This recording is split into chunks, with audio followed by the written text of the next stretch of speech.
Goeienaand.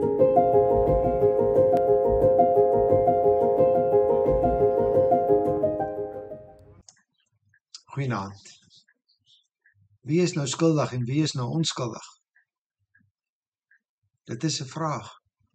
As Jesus onskuldig doodgemaak word, dan moet daar ander mense wees wat skuldig is. In die verhaal van die gebeure rondom die vrylating van Barabbas, vind ons 'n stuk verkondiging oor wie regtig daardie dag skuldig was en onskuldig was.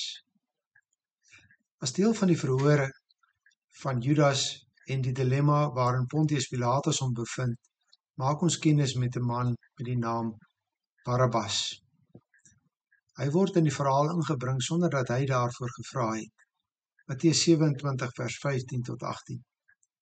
Die goewerneur het die gewoonte gehad om elke Paasfees vir die mense een gevangene van hulle keuse vry te laat. In daardie tyd was daar 'n berugte gevangene met die naam Jesus Barabbas. Aangesien die mense tog bymekaar was, het Pilatus hulle gevra: "Wie wil julle hê moet ek vir julle loslaat? Jesus Barabbas of Jesus wat Christus genoem word?" Hy het geweet dat die priesterhoofde hom, dit is vir Jesus, uit afguns uitgelewer het. Dis al wat ons van hierdie man weet. Hy was 'n bekende, berugte gevangene.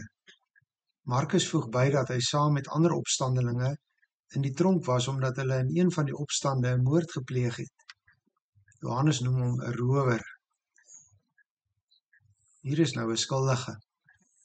Alles waarvan Jesus beskuldig word, sal ons net so van toepassing kan maak op hierdie politieke opstoker en moordenaar. Hier is iemand wat die dood, die vervloekte Romeinse kruisdood verdien. Hy is ook reeds in die howe skuldig bevind. Daar's geen twyfel oor sy skuld nie. Hy word as ware as deel van 'n tweetal aan die volk voorgehou.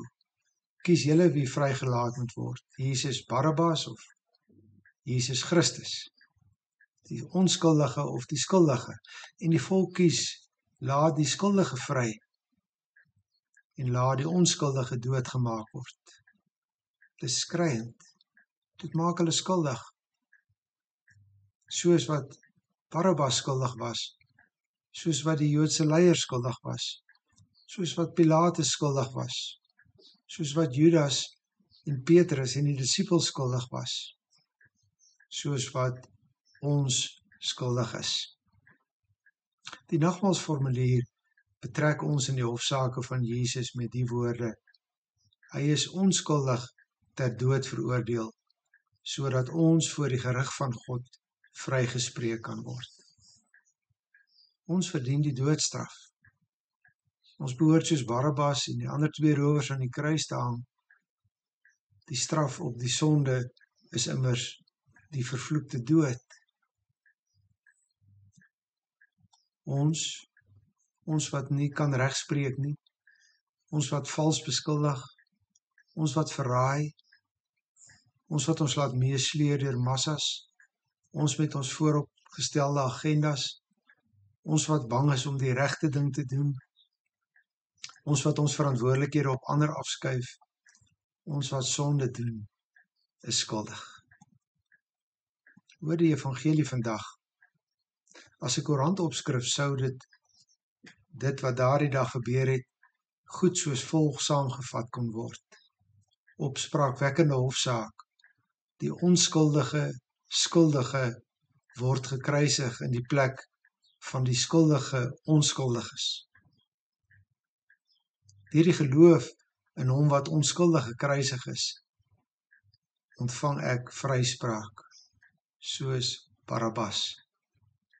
Jy is skuldig, maar jy kan vry uitgaan. Jesus het in jou plek gesterf en jou skuld op hom gedra. Gaan lewe. Gaan vertel vir ander skuldiges waar om vryspraak te kry. Goeienaand.